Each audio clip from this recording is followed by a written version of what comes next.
할렐루야. 우리 함께 이제 비전 찬양을 하시면서 새벽 예배를 올려드리도록 하겠습니다.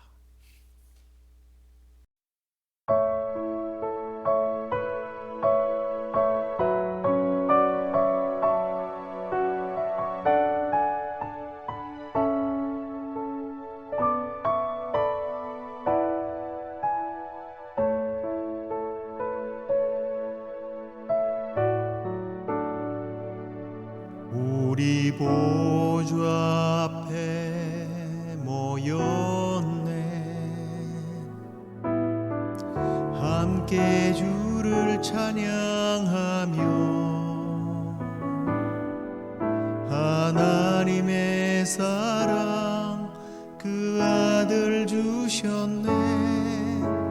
그의 피로 우린 구원받았네. 십자가에서 쏟으신 그 사랑 강같이 온 땅에 흘러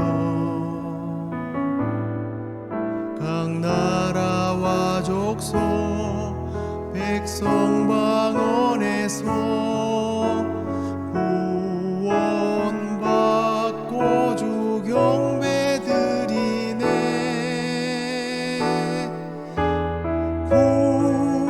구원하심이 보좌에 앉으신 우리 하나님과 어린 양께 있도다. 구원하심이 보좌에 앉으신 우리 하나님과 어린 양께 있도다.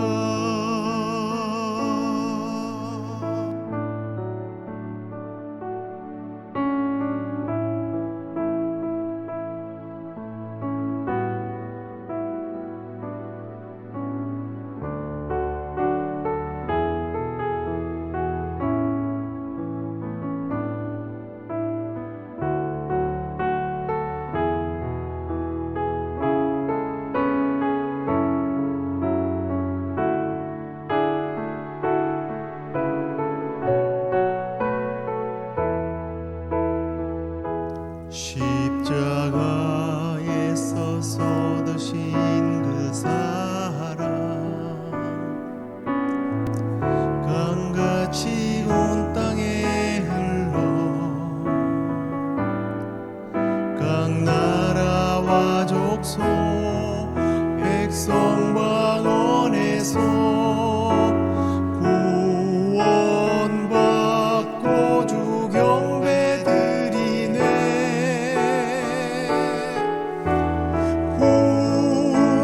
구원하심이 보좌에 앉으신 우리 하나님과 어린 양께 있도다.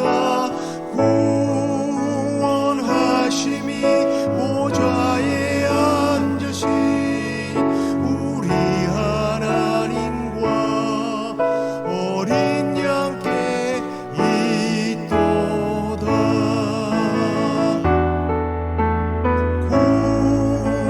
구원하심이 보좌에 앉으신 우리 하나님과 어린 양께 있도다.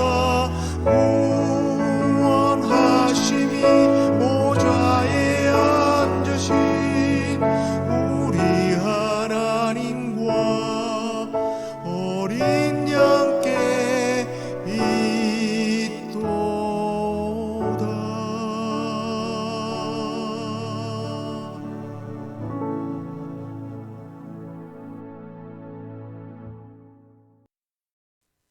다 함께 사도신경으로 신앙 고백드리겠습니다.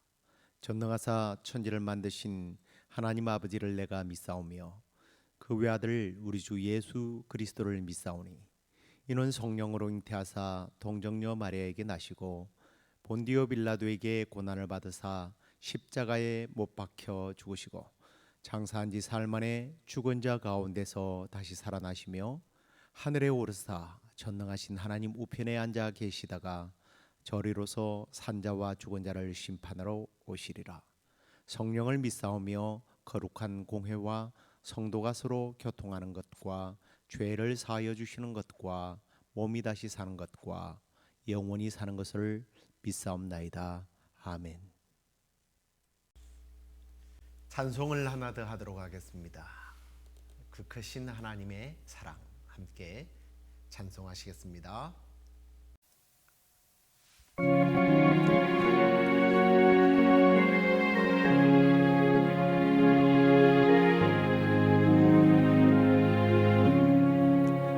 그 크신 하나님의 사랑 말로 다 영영 못하네. 저 높고 높은 별을 넘어 이 낮고 낮은 땅 위에 죄범한 영혼 구하려 그 아들 보내사 마음짐을 삼으시고 죄 용서하셨네. 하나님 크신 사랑은 정량다오하네. 영원히 변치 않는 사랑 성도여 찬양하세.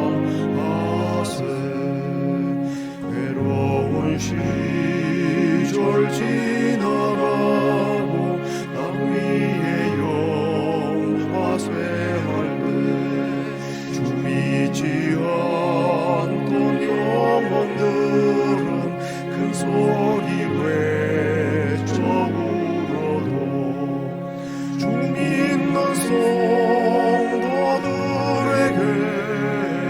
큰 사랑 베푸사 우리의 죄 사했으니 그 은혜 잊을까.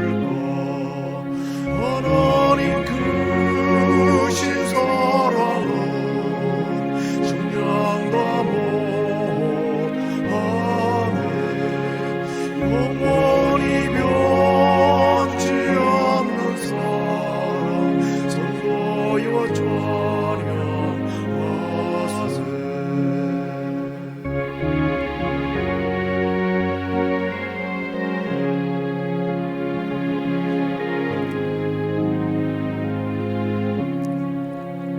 하늘을 두루마리 삼고 바다를 먹물 삼아도 한없는 하나님의 사랑 어디로 갈 수 없겠네.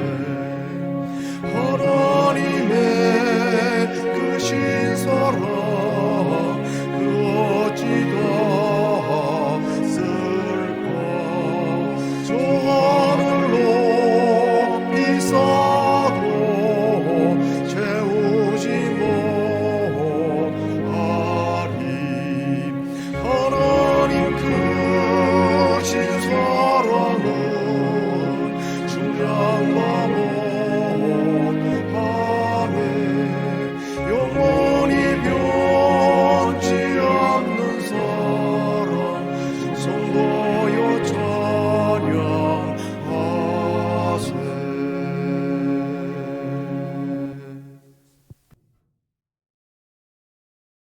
이제 하나님 말씀 보시겠습니다.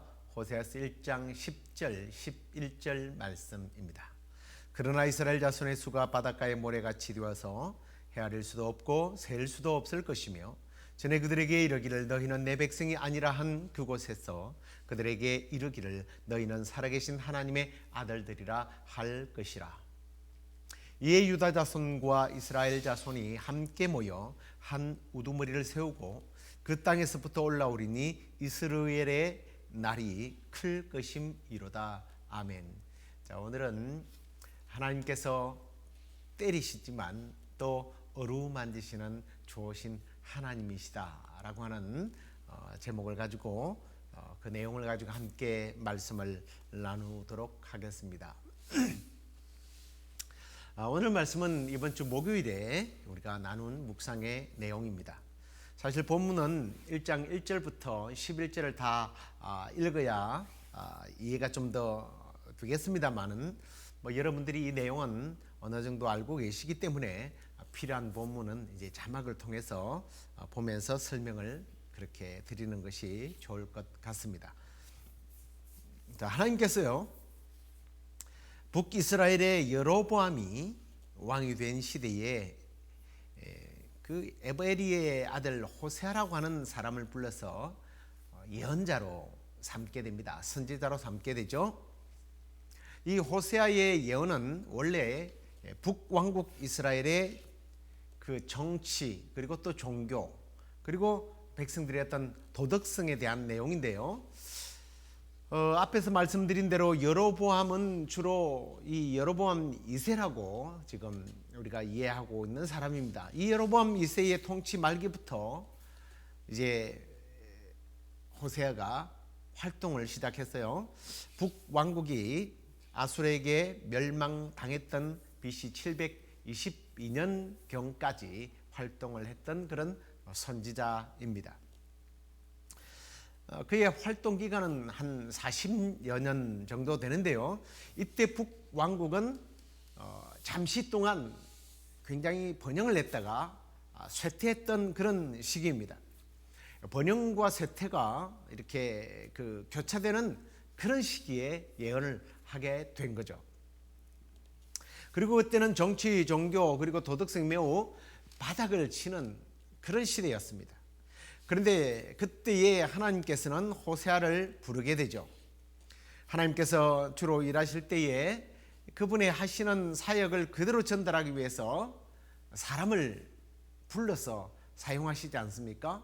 그런데 가만 보면요, 이 하나님께서 부르셔서 사용하실 때 보면 흥미롭게도 이름이 어떤 그의 사역을 대변해 주는 경우가 참 많습니다. 그리고 오늘 이 호세아스의 이름을 보면서 저는 한편으로 사람이 참 이름을 잘 지어야 되나 라는 생각까지 하게 되었습니다. 이 호세아라고 하는 이름의 뜻이 구원이라고 하는 뜻이거든요. 그래서 하나님은요, 호세아를 통해서 여호와 하나님만이 이스라엘의 참 구원자이시다라는 사실을 알리기를 원했던 겁니다. 그래서 하나님은 호세아를 예언자로 부르신 후에 그의 첫 사역을 맡기시는데 이게 너무 황당한 사역을 맡기신 겁니다. 매춘부와 결혼을 하도록 명하셨다는 거죠. 여러분, 하나님께서는요, 분명히 우리가 알기로는 거룩하신 분이십니다. 그분은 홀로 거룩하실 뿐만 아니라 홀로 거룩하시다고 늘 존재하시고 자기를 드러낼 뿐만 아니라 너희도 거룩하라고 명령하셨거든요. 그래서 하나님께서는요, 당신의 거룩함을 드러내기 위해서 선지자들을 사용할 때 하나님은 그 선지자들을 거룩히 하는 사역을 먼저 진행을 하십니다. 예를 들면 이사야처럼, 이사야 같은 경우에는 제단 숯불로 입술을 찢었죠. 그래서 호세아를 불렀다면 입술을 찢든가 마음을 찢든가 이래야 되지 않습니까? 아니면 엘리야처럼 말의 능력을 주어서 여로보암에게 가서 3년 6개월 동안 비가 내리지 않을 것이다, 이런 능력을 주시든가 이래야 되는 것 아니에요? 그런데 거룩한 선지자가 음란한 여자와 결혼을 하라는 겁니다. 참 이게 이해가 안 되는 부분이죠. 그런데 여러분, 저는 가끔씩 이 선지자의 이런 삶을 연구하면 가슴이 막 좀 쓰리고 아플 때가 많아요. 왜냐하면요, 이 선지자들이 보니까 자기 마음대로 못 살아요. 가서 전하라고 하면 전해야 돼요. 매를 맞으라고 하면 매를 맞아야 합니다. 죽으라고 하면 죽어야 돼요. 우리가 뭐 잘 알다시피 에스겔 선지자 같은 경우에는 이스라엘의 죄악의 날수만을 따져서 390일을 왼쪽으로 누워 있으래요. 그리고 나서 일어나니까 야, 유다의 죄도 있다. 40일 동안 다시 오른쪽으로만 누워 있으라. 이게 원래 이제 이 하루가 1년입니다. 그러니까 430년의 이스라엘의 죄악을 그런 방법으로 하나님은 계산하시면서 누워 있으라고 그런 거예요. 근데 그 정도까지는 또 이해를 합니다. 그런데요, 그 날짜대로 떡을 구워서 먹어야 되는데 이제 빵을 구워서 먹는 거죠. 떡이라고 하는 것은 우리식 표현이고요. 그런데 이걸 어디다가 구워 먹느냐면 인분에다가 구워 먹으라고 말씀을 합니다. 인분이 뭔지 뭐 모르십니까? 이게 얼마나 지저분한 거예요. 이게 이스라엘 자손의 어떤 부정함을 상징하기 위해서 인분에다가 인분을 말려서 불을 태우면 그 냄새가 얼마나 지독하겠어요.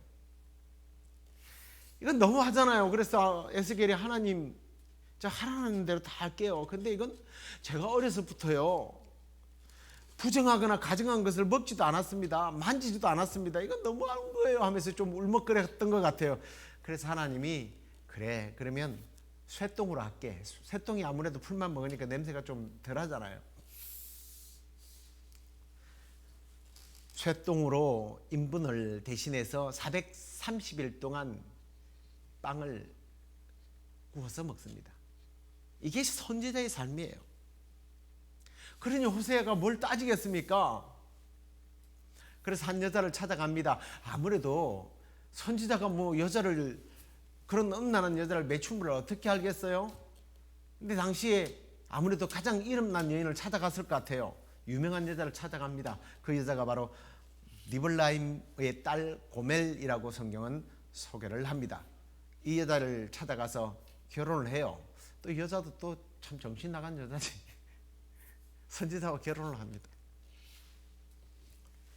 근데 이 3절에 디볼라임의 딸이라고 되어 있는데, 이 디볼라임이라고 하는 것이 아버지의 진짜 이름이라기보다는, 사람의 딸이기보다는 그 지역이라고 하는 의미가 커요. 왜냐하면 이 디볼라임이라고 하는 말이 무화과의 떡이라는 뜻인데요, 무화과 빵이에요.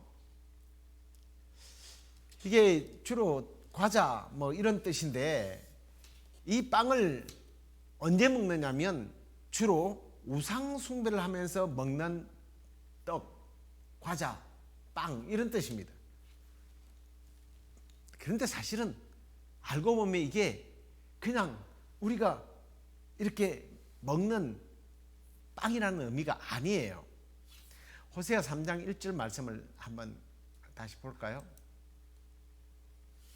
여호와께서 내게 이르시되 이스라엘 자손이 다른 신을 섬기고 금포도 과자를 즐길지라도 여호와가 그들을 사랑하느니 너는 또 가서 타인의 사랑을 받아 음녀가 된 그 여자를 사랑하라 하시기로. 예, 제가 또 다시 본다고 그랬는데 3장 1절에 이렇게 소개를 하고 있는데요, 당시 북이스라엘의 우상 숭배가 무조건적으로 이 금포도 과자를 먹는 것과 관련이 있었습니다. 신전에 이게 어떤 의미냐면, 신전에서 맛있는 과일빵을 먹었다라는 의미가 아니고요, 신전에 있는 종교적 창녀들과 성행위를 했다라는 거예요.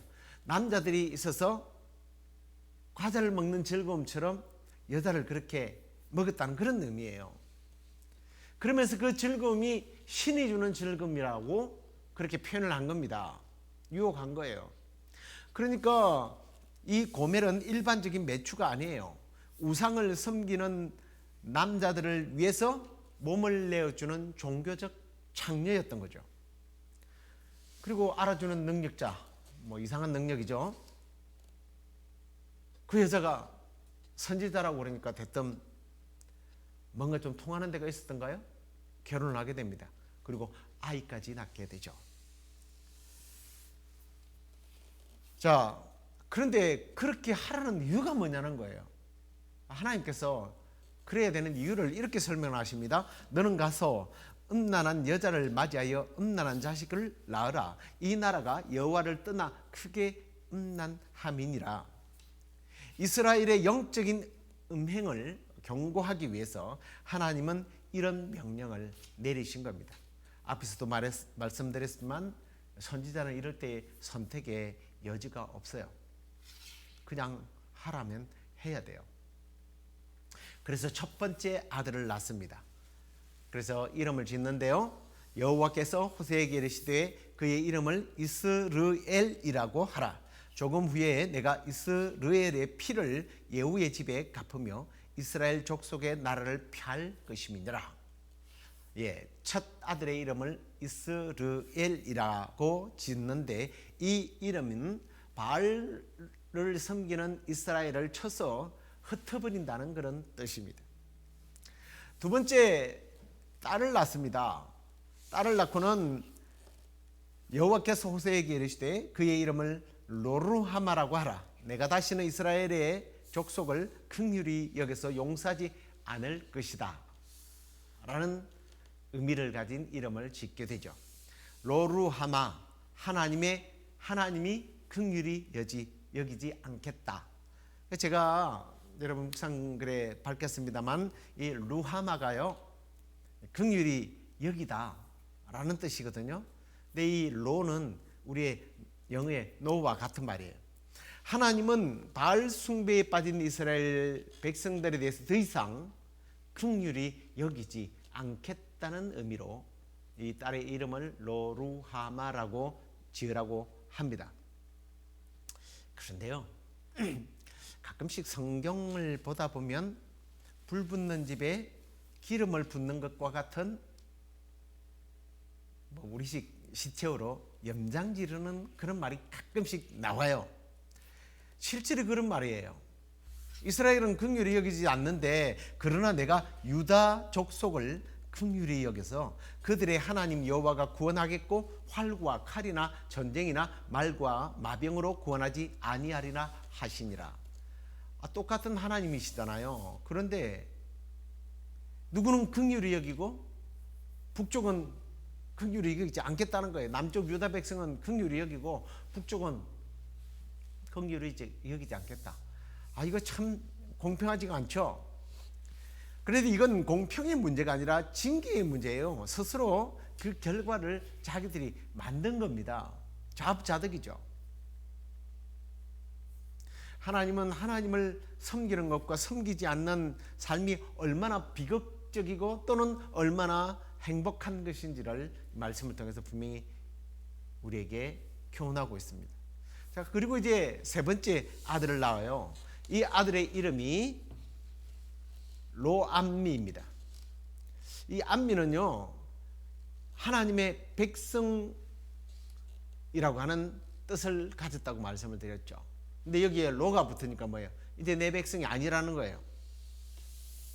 바알 숭배로 골수까지 하나님을 배교하고 음란한 과자, 음란적인 어떤 종교적 매친부들과 함께 즐기는 그들을 하나님께서 쳐서 흩으시고 그들에 대해서는 긍휼히 여기지도 않겠고 불쌍히 여기지 않겠고 그들을 나의 백성이라고 하지 않겠다는 거예요. 이건 끝난 거예요. 그런데 우리 하나님은 어떤 하나님이십니까? 사랑과 은혜가 풍성하시고 참으시기를 천년이 하루처럼 하루를 천년처럼 참으시는 분이에요. 우리가 그 크신 하나님의 사랑이라고 하는 찬양을 부르면서도 그런 고백을 하지만 때리시고 으르만지시는 정말 바다와 같은 넓은 사랑을 가지시는 그런 좋으신 하나님이십니다. 그래서 오늘 우리가 읽었던 10절과 11절의 말씀은 때리지만 다시 어루만지시는 그 좋으신 하나님을 여기에 기록을 하고 있습니다. 분명히 흩어서 끝낸다고 했잖아요.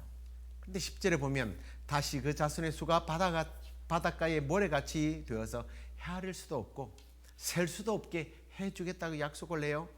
여러분, 이 약속은요 원래 누구에게 했던 약속이에요? 아브라함과 이삭과 야곱에게 하나님께서 약속하신 말씀이란 말이에요. 그 이스라엘 백성들이 그렇게 번성하게 되리라고 하는 이 약속의 말씀을 하나님께서는 흩어버리고 또 불쌍히 여기지도 않고 하나님의 백성이 아니라고 선포했던 그들을 향한 약속이라는 거예요. 우리 하나님은 이렇게 신실하신 하나님이시고 징벌 후에도 긍휼을, 심판 후에도 또 용서하시고 회복시켜 주시는 좋으신 아버지 하나님이십니다. 그러면서 10절 끝에서 이렇게 말합니다. 너희는 살아계신 하나님의 아들들이라. 너희들은 하나님의 아들들이 될 것이다. 여러분, 특히 이 말씀을 잘 보셔야 합니다. 이 말씀은요, 단순히 지금 북이스라엘의 회복만을 말하고 있지 않아요. 10절에 전에 그들에게 이르기를 너희는 내 백성이 아니라 한 그곳에서 그들에게 이르기를 너희는 살아계신 하나님의 아들들이라 할 것이다 라고 말씀합니다. 너희는 내 백성이 아니라 한 그곳이 어디예요? 사실은요, 이방 땅이에요. 이스라엘이나 유다 민족이 아닌 이방인들이란 말이에요. 그들을 하나님의 백성으로 삼겠다는 거예요. 하나님은 이스라엘을 벌하셔서 그들을 멸망시키고 또 그들이 그 나라가 망해서 흩어지게 만드시지만 그로 인하여 다시 모이게 될 때에 하나님께서는 이방 민족까지 덤으로 구원하시겠다고 하는 신학적인 복음의 메시지를 여기서 말씀하고 있는 부분입니다. 그렇습니다. 저와 여러분이 하나님의 백성이 된 것은 바로 이 놀라운 하나님의 복음의 섭리 때문입니다. 하나님의 그 약속이 우리에게 성취된 말씀이에요. 그리고 11절 말씀을 보십시오. 이에 유다 자손과 이스라엘 자손이 함께 모여 한 우두머리를 세우고 그 땅에서부터 올라오리니 이스라엘의 날이 클 것임이로다. 이방 민족까지 구원하시는 이 하나님의 놀라우신 섭리가 오늘 보니까 누구로부터, 바로 여기 보니까 한 우두머리로부터 시작될 것이다 라고 말씀을 하고 있습니다. 하나님의 사랑과 긍휼과 그 하나님의 친백성을 삼는 이 놀라운 구원의 역사가 한 우두머리라고 말씀하고 있습니다. 여러분, 한 우두머리가 그 당시에 바벨론 포로 생활이 끝나온 후에 어떤 모세처럼 유명한 정치인들이 나타나서, 민족의 지도자가 나타나서 이스라엘 백성들만 그렇게 하겠다는 의미가 아니죠. 만약에 그렇게 했다면 모세와 같은 그런 선지자 한 명만 세워야 합니다. 근데 여러분 뭐 잘 알겠습니다만은 이스라엘이 포로가 되어서 풀려났을 때에 지도자들이 많이 따라오죠. 에스라, 느헤미야, 스룹바벨 같은 이런 사람들이 민족 지도자로 쓰임을 받습니다. 한 명이 아니잖아요. 그래서 이 한 명은 바로 예수 그리스도를 상징하는 거예요. 예수 그리스도께서 오셔서 허물과 죄로 말미암아 죽었고 세상의 음란한 풍조를 따랐으며 사단의 백성이 되었던 우리를, 하나님의 진노로 멸망당해야 할 우리를, 마치 바벨론의 포로가 되었던 것처럼 사단의 포로가 되었던 우리를 해방시키시고 사탄의 나라에서 하나님의 나라 친백성으로 옮기도록 해 주셨다. 누가? 한 우두머리, 바로 그 예수 그리스도께서 하셨다는 거예요. 하실 것이라는 겁니다. 할렐루야. 그 복음의 내용이 예수 그리스도께서 오심으로 성취된 것이죠. 그리고요, 이게 이 하반절 11절 하반절에 보면 굉장히 흥미로운 말씀이 나옵니다. 그게 뭐냐면 이스라엘의 날이 클 것이다 라고 되어 있습니다. 아까 이스라엘은 뭐라고 그랬어요? 흩으심이잖아요. 다 흩어버리는 거예요. 끝내는 것을 말합니다. 그런데 이 큰아들 이스라엘 흩으신다는 이 말이 다시 커진대요. 어떻게 이럴 수가 있습니까? 분명히 부정적인 말인데 여기서 말하는 것은 이스라엘의 날이 크다라고 하는 것은 긍정적인 말이에요. 매우 긍정적인 말이죠. 그래서 11절의 말씀은 이 이스라엘이 단순히 흩어버린다는 뜻이 아니에요. 뿌리신다는 의미입니다. 흩어 뿌리다라는 말이에요. 마치 예수님께서 그 우리의 인간의 마음의 밭을 네 가지 밭으로 비유하면서 그 농부가 씨를 뿌려서 흩어서 뿌리는 과정이 나오죠. 바로 그거죠. 거기서 30배, 60배, 100배의 결실을 맺는 옥토들이 나오잖아요. 바로 그거예요. 이게 흩어서 뿌리다는 거예요. 그 흩어 뿌린 씨들이, 복음이 열매를 맺게 된다. 그런 말이에요. 얼마나 긍정적인 말이에요. 그래서 하나님께서 한 우두머리가 되시는 예수 그리스도 그 메시아로 말미암아 그 메시아의 흩어 뿌린 복음의 열매들이 맺게 될 것이다. 이 약속을 북이스라엘의 멸망을 통해서 일어나게 될 것을 한 가정을 세워서 이 호세아의 불행하다고 해야 돼요. 네, 불행하죠. 불행한 가정을 통해서 하나님은 말씀하고 계십니다. 이제 말씀을 맺겠습니다. 하나님은요, 우리가 범죄할 때에 징계하시는 분이십니다. 그렇지만 하나님의 원래의 마음은 그로 인하여 하나님의 백성들이 깨닫고 돌아오기를 원하시는 거예요. 이게 하나님의 때리시는 그 마음 안에, 그 때리시는 행위 속에 하나님의 그런 마음이 들어있는 거예요. 혹시 지금 내가 그런 하나님의 징계를 받고 있다고 생각하십니까? 그렇게 느끼십니까? 더 이상 반항하지 마십시오. 딴 길로 가지 마시기 바랍니다. 어서 돌아오, 어서 돌아오. 우리 주의 넓은 가슴으로 어서 돌아오. 돌아오셔야 합니다. 그리고 더 이상 음란의 떡, 다시 말해서 세상에 주는 거짓된 기쁨, 거짓된 과자에 빠지지 말고 욕거리에 그걸 먹으면서 희낭당거리지 말고 하나님의 긍휼과 자비, 그 사랑과 은혜의 주인 되시는 그 예수 그리스도를 바라보면서 그 예수 그리스도를 바라보고 그 예수 그리스도를 믿고 의지하고 구주로 영접함으로 남은 생에 참 구원자 되시는 예수 그리스도만이 줄 수 있는 그러한 기쁨과 은혜와 영생을 우리 모두가 누리게 되는 그런 아름다운 삶을 살아가는 저와 여러분 되기를 주의 이름으로 축원합니다. 기도하겠습니다.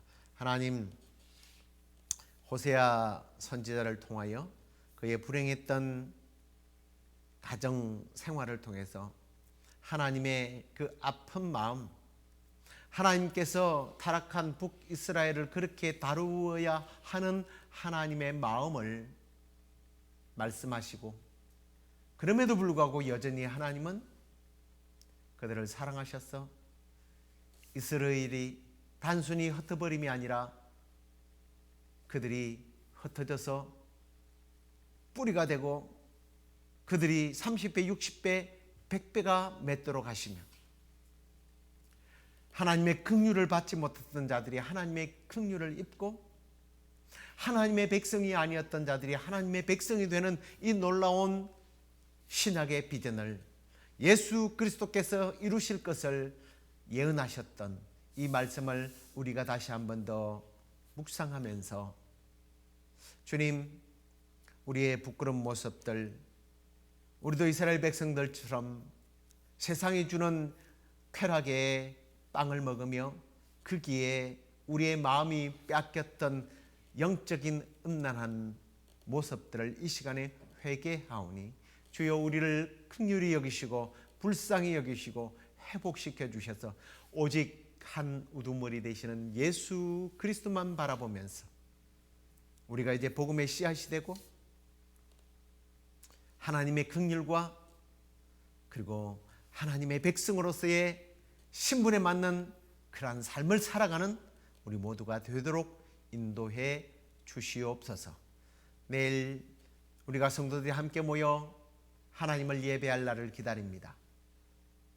하나님, 우리의 예배 가운데 늘 오셔서 성령의 기름 부으심으로 충만케 하시고 우리 안에 있는 여러 가지 약함과 부끄러움과 또 회복되어야 할 부분들이 완전히 치유받고 회복되는 은혜가 넘치도록 인도해 주옵소서. 그렇게 해 주실 줄로 믿사옵고 예수 그리스도의 이름으로 감사하며 기도드리옵나이다. 아멘. 하늘에 계신 우리 아버지여, 이름이 거룩히 여김을 받으시오며 나라의 임하옵시며 뜻이 하늘에서 이루어진 것 같이 땅에서도 이루어지이다. 오늘날 우리에게 일용할 양식을 주옵시고 우리가 우리에게 죄의 전자를 사하여 준 것 같이 우리의 죄를 사하여 주옵시고 우리를 시험에 들게 하지 마옵시고 다만 악에서 구하옵소서. 대개 나라와 권세와 영광이 아버지께 영원히 있사옵나이다. 아멘.